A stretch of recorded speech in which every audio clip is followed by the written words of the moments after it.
Hello students. तो आज हम सेट की 1.3 का इंट्रोडक्शन करेंगे। हम इसकी 1.1, 1.2 एक्सरसाइज कर चुके हैं और इसमें इंट्रोडक्शन भी कर चुके हैं। तो आज हम इसका इंट्रोडक्शन करते हैं। तो इसमें आता है पहला टॉपिक हमारा सबसेट। तो सबसेट क्या होता है? सबसेट का मतलब है पार्ट ऑफ अ सेट। मतलब एक हमारे पास कोई सेट होगा तो सबसेट जो होगा उसका एक पार्ट होगा। जैसे मान लेते हैं let x is equal to all students of my class. ठीक है, जो all students of my class मतलब मेरी क्लास के सारे स्टूडेंट्स एक सेट है। ये एक सेट है x। अब एक सेट मान लेते हैं y, सेट y। और सेट y क्या है? All students in my school. तो ये हो गया all students in my school और ये हो गया all students of my class. तो क्या मैं सेम स्कूल है, मैं भी उसी स्कूल का स्टूडेंट हूं, तो ये क्या होगा? x is the subset of y। x is the subset of y। एक बार फिर से समझाता हूं कि मैं मान लिया 10th क्लास में हूं, मैं मान लिया 11th क्लास में हूं, 10th क्लास में हूं, किसमें हो तो, और ये क्या है? सेट दूसरा जो है वो मेरे स्कूल का ही सेट है, तो मैं भी तो उसी स्कूल में हूं ना। तो ये क्या हो जाएगा? x, ये जो है मेरा सबसेट होगा इसका। और x सबसेट को डिनोट कैसे करते हैं? x is the subset of y। तो ये हो गया। अब सबसेट की डेफिनेशन क्या होती है?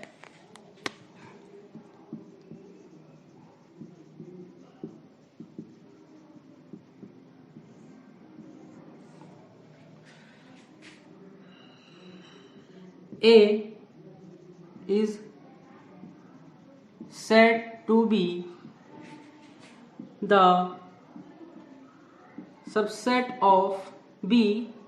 एक हमारा कुछ A है, सेट है, जो सबसेट है। Set A is said to be the subset of B if elements of A is also the element of set B। ठीक हो गया। तो अगर A हमारा कोई सेट है, वो सबसेट तब होगा जब हमारे A के सारे एलिमेंट्स B में होंगे। तो क्या होगा? A is the subset of B। A set Q of rational numbers is the subset of set R of real numbers. तो आपको पता है कि रियल नंबर्स क्या होते हैं? रियल नंबर्स हमारे रेशनल भी होते हैं, इरेशनल भी होते हैं, और जो सारे इंटीजर्स होते हैं वो भी रियल नंबर्स के अंदर आते हैं। तो क्या है कि rational number is the subset of real numbers.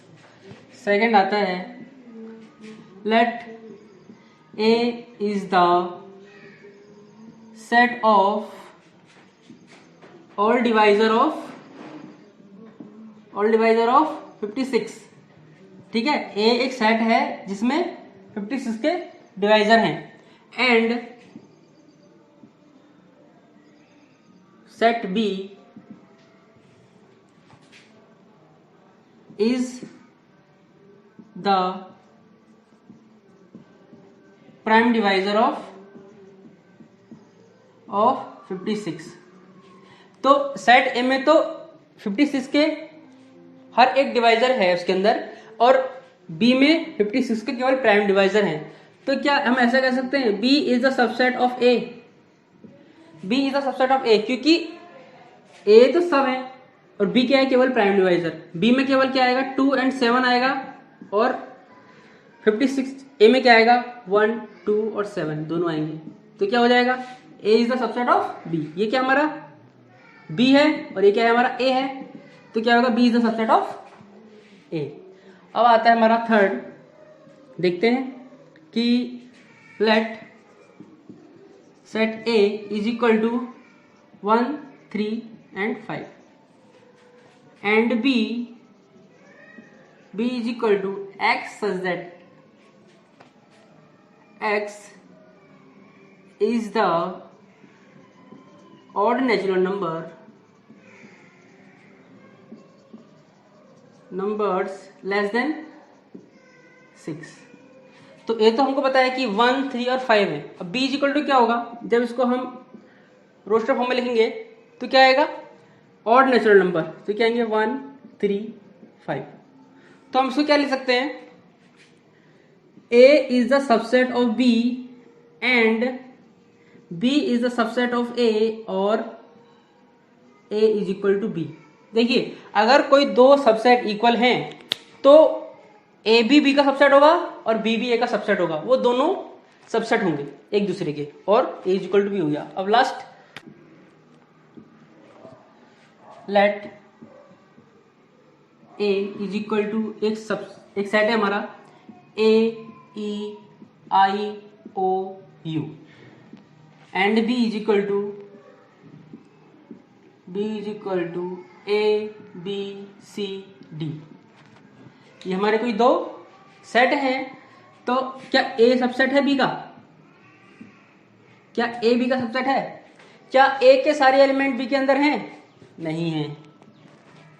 क्या B is a subset of A, क्या ऐसा है, तो ये भी सबसेट नहीं है।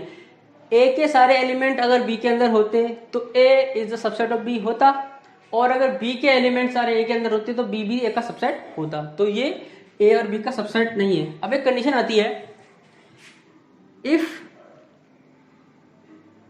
A is the subset of B, कोई A है जो B का सबसेट है and A is not equal to B, ये कंडीशन है कि A तो B का सबसेट है और A B के इक्वल नहीं है, तो set A is called proper set of set B। Set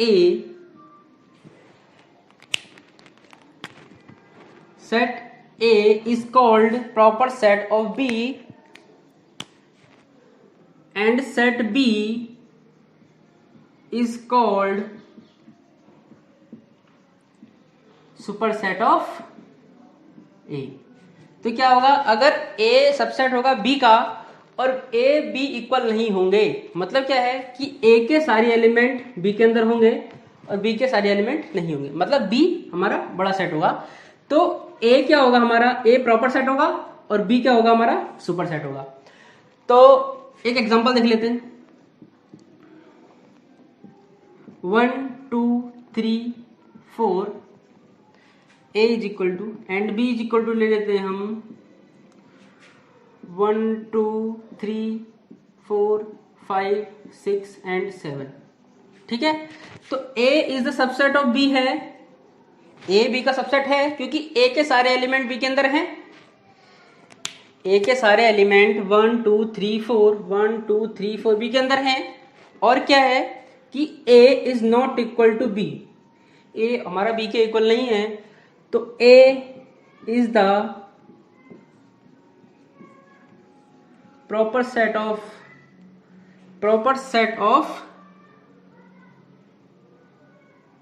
set B, और B is the superset of set A। तो ये था हमारा सबसेट। तो एक एग्जांपल देख लेते हैं, consider the sets phi A B C।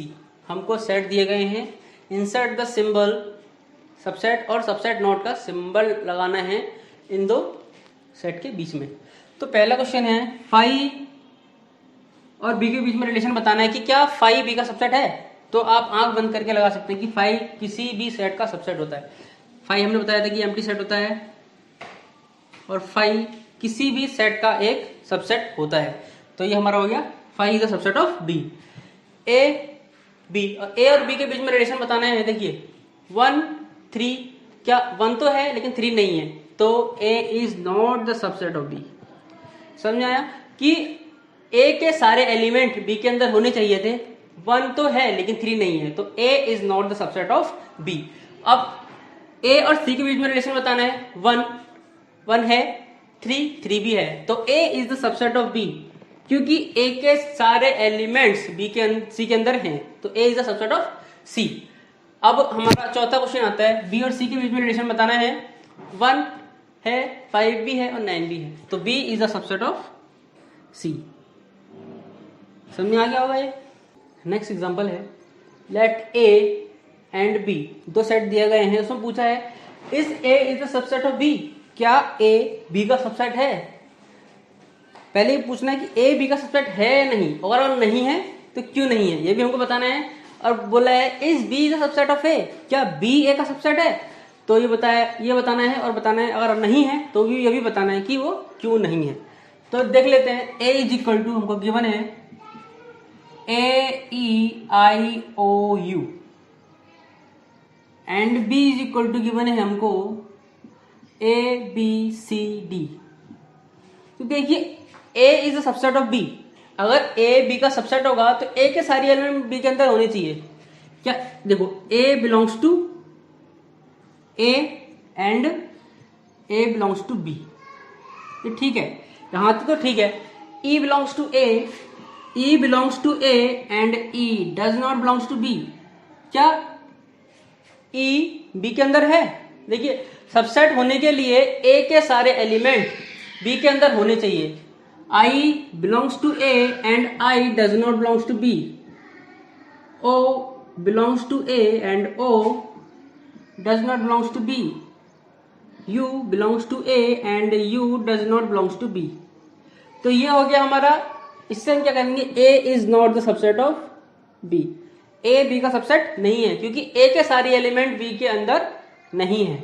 अब देखते हैं, उसने सेकंड कंडीशन बोली है B is the subset of A, तो B A belongs to B and A belongs to A, ये ठीक है, यहां दोनों एलिमेंट हैं, A के अंदर भी है B के अंदर भी है A। अब B belongs to B and B does not belongs to A, C belongs to B and C does not belongs to A, D belongs to B and D does not belongs to A। तो क्या हो गया, B is not the subset of A, क्योंकि B को A का subset होने के लिए B के सारे एलिमेंट्स हमारे B के अंदर होने चाहिए, तो B is not the subset of A। तो एग्जांपल 11 है हमारा, let A B and C be three sets, if A belongs to B, B is the subset of C, is it true that A is subset of C, if not given example. तो हमको एक example देना, देखिए example से करते हैं। तो A B C तीन सेट हैं, तो सेट ले लेते हैं कोई भी।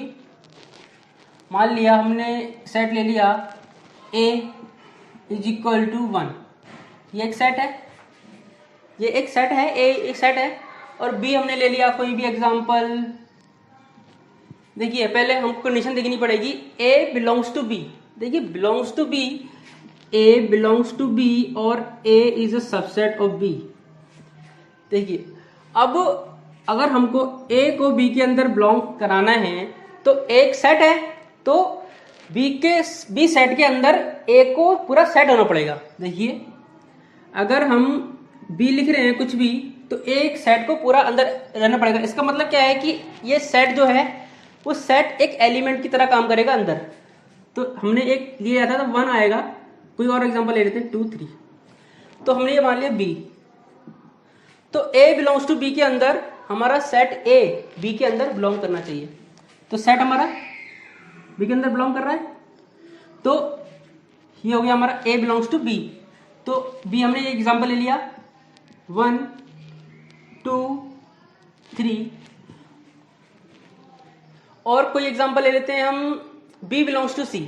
B बिलोंग्स टू C यानी C हमने ले लिया कि B के सारे एलिमेंट C के अंदर होंगे, तो ले लेते हैं 1 2 3 4।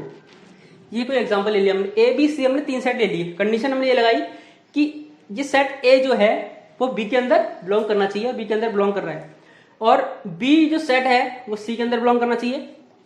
तो इसने बोला है कि अब हमने दिया A belongs to B, A B के अंदर बिलोंग कर रहा है, सेट ए बी के अंदर बिलोंग कर रहा है, और B is the subset of C, B हमारा सी का सबसेट है।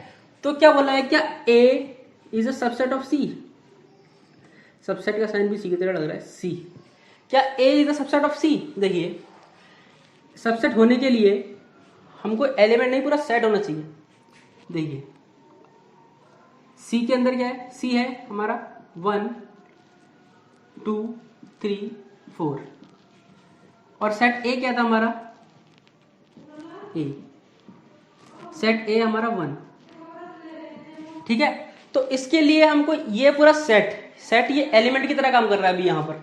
तो अगर ये हमारा ऐसा होता, अगर ये सेट सी के अंदर होता तो कैसा होता, 1, ये एक एलिमेंट की तरह काम कर रहा है, तो ये डबल सेट, मतलब ये ऐसे सेट होता, एलिमेंट भी होता सेट भी होता, और उसको सबसेट इसके करते 2 3 4। अगर ऐसा होता तब हम इसको ए सबसेट ऑफ सी बोलते। अब हम क्या बोलेंगे, A is not the subset of C, क्योंकि ये एक एलिमेंट है ना कि एक सेट, सेट के अंदर एक एलिमेंट है, और हम इसको ए इज सबसेट ऑफ सी नहीं बोल सकते। Subset of set of real numbers. देखिए रियल नंबर्स, पहले हम बात कर लेते हैं कि रियल नंबर्स क्या होते हैं हमारे। रियल नंबर्स क्या होते हैं हमारे, मैंने आपको बताया था अभी थोड़ी देर पहले बताया था कि रियल नंबर्स हमारे होते हैं, रेशनल नंबर भी होते हैं, rational numbers and irrational numbers. Rational number भी होते हैं, इरेशनल नंबर भी होते हैं, और हमारे इंटीजर्स जो होते हैं, सब इंटीजर्स वो भी हमारे क्या होते हैं, रियल नंबर्स होते हैं। तो इंटीजर्स क्या होते हैं, इंटीजर्स मान लिया -3 -2 -1 0 1 2 3 एंड सो ऑन। ये क्या है, हमारे इंटीजर्स हैं, जिसमें से ये हमारे इंटीजर्स हैं, और 1 2 3 एंड सो ऑन ये क्या होते हैं, हमारे नेचुरल नंबर्स, नेचुरल नंबर होते हैं। और अगर हम इसमें 0 और काउंट कर लें, अगर हम इसमें 0 और काउंट कर लें तो क्या हो जाएगा, whole numbers 0 1 2 3 and so on, ये क्या हो जाते हैं, हमारे होल नंबर हो जाते हैं। W। अब क्या होगा, देखिए रेशनल नंबर क्या होते हैं, रेशनल नंबर होते हैं हमारे, एक तो होता है टर्मिनेटिंग, जैसे कोई एग्जांपल ले लेते हैं 1.21, देखिए टर्मिनेट हो गया 1.21, इसका आंसर आ रहा है बस। और दूसरा क्या होता है हमारा, नॉन टर्मिनेटिंग रिपीटिंग, जैसे क्या हो गया, मान लिया एग्जांपल 1.2121, ये हमारे नॉन टर्मिनेटिंग है और रिपीट कर रहे हैं। और क्या आता है, एक आता है हमारा जो इरेशनल होते हैं, नॉन टर्मिनेटिंग नॉन रिपीटिंग, 1.21 3 1 4 1 5, ऐसा, मतलब क्या करते हैं वो रिपीट नहीं करते हैं, तो क्या होता है, नॉन टर्मिनेटिंग। ये क्या होता है, हमारे रेशनल नंबर होते हैं, ये क्या होते हैं, हमारे रेशनल नंबर होते हैं। अब इसमें हमारे नेचुरल नंबर होल नंबर के अंदर आएंगे। देखिए नेचुरल नंबर होल नंबर के अंदर आएंगे, होल नंबर्स हमारे इंटीजर्स के अंदर आएंगे, इंटीजर्स हमारे रियल नंबर के अंदर आएंगे। एक तो सेट ये हो गया, सबसेट हो गई, इस रियल नंबर की सबसेट हो गई। देखिए और क्या आएगा, rational number is the subset of real number, ये हमने पहले ही बताया था, और irrational number is the subset of real number. तो क्या था, subset of set of real numbers, तो ये क्या हो गया, subset of set of real numbers. Intervals of subset of R, तो कैसे दिखाते हैं, मान लिया let A and B belongs to R where A is less than B।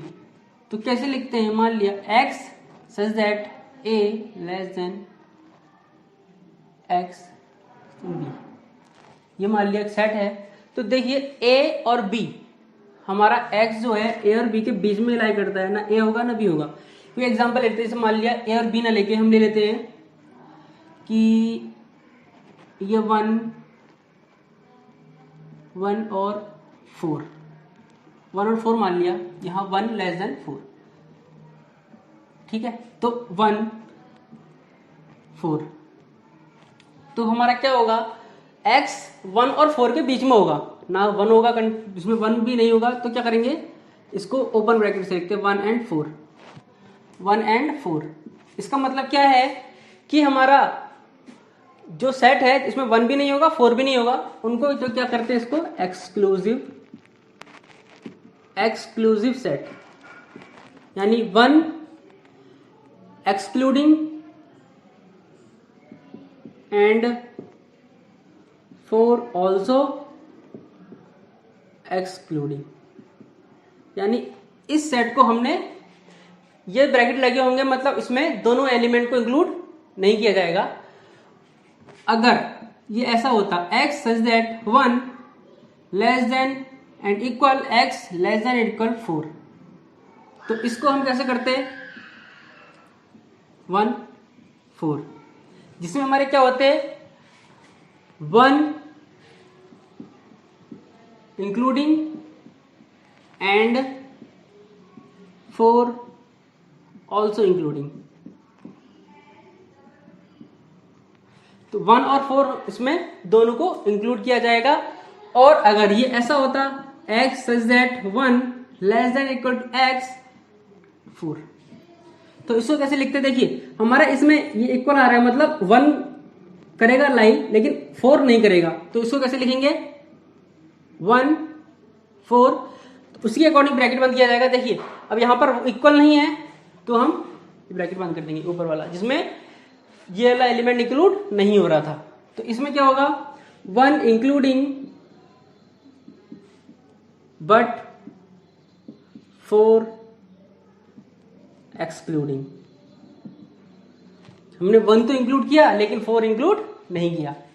अब अगर इसको ऐसे लिख दिया जाए x such that 1 x less than equal to 4, तो क्या होगा 1 4, तो इसमें क्या होगा, देखिए हमने 1 को इक्वल नहीं लिया, मतलब 1 को एक्सक्लूड किया जाएगा ना कि इंक्लूड, और 4 को इंक्लूड किया जाएगा। तो इसमें क्या लिख लेंगे एक्सक्लूडिंग 1 एंड 4 इंक्लूडिंग। तो 1 को हमने एक्सक्लूड कर दिया, 4 को इंक्लूड कर दिया। अगर हम इसको नंबर लाइन पे दिखाएंगे तो कैसे शो करेंगे, देखिए पहले हम इसका देख लेते हैं। देखिए 1 4, अगर हम इसको दिखाएंगे कैसे, कि देखिए दोनों को एक्सक्लूड किया जा रहा है, इंक्लूड नहीं किया जा रहा है। देखिए तो ये 1 है, ये 4 है, और इसके बीच के देखिए, तो अब क्या करेंगे, यहां पर 2 गोले बना देंगे, जिससे हमको पता चल जाएगा कि ये क्या किए गए हैं, इनको एक्सक्लूड किया गया है। तो इसको ऐसे लिखा जाएगा। और दूसरा देखते हैं आप 1 4, ये दोनों इंक्लूडिंग वाले हैं, तो इसमें ऐसे किया जाएगा, 2 डॉट लगाए जाएंगे, इसमें क्या हो जाएगा इंक्लूड 1 4। इसमें दोनों क्या हो रहे हैं, इंक्लूड हो रहे हैं, और इसमें क्या हो रहे हैं, दोनों एक्सक्लूड हो रहे हैं। थर्ड है हमारा 1 4,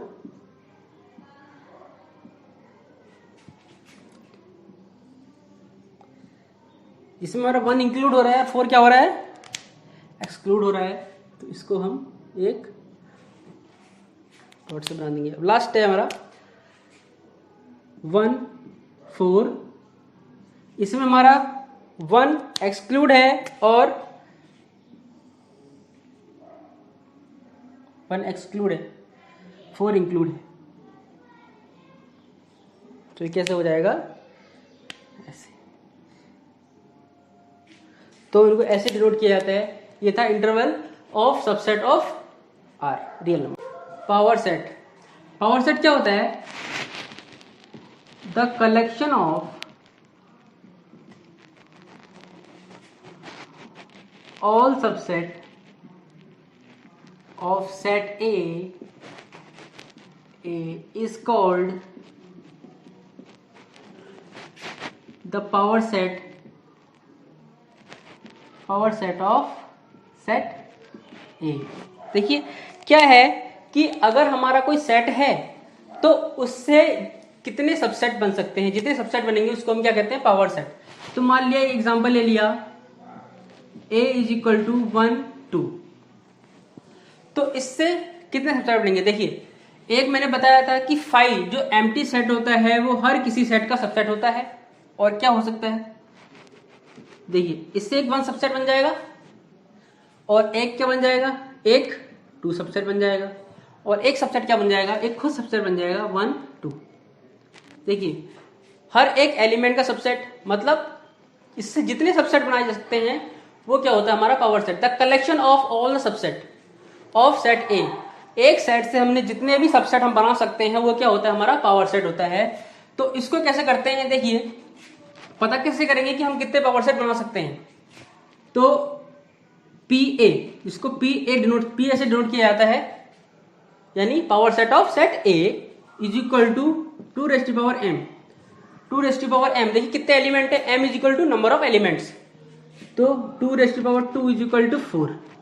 अगर मान लिया हमारा कोई एलिमेंट जैसे सेट ए, हम मान लिया 1 2 3 4 5, 1 2 3 4 5, इस सेट के अंदर 5 एलिमेंट है।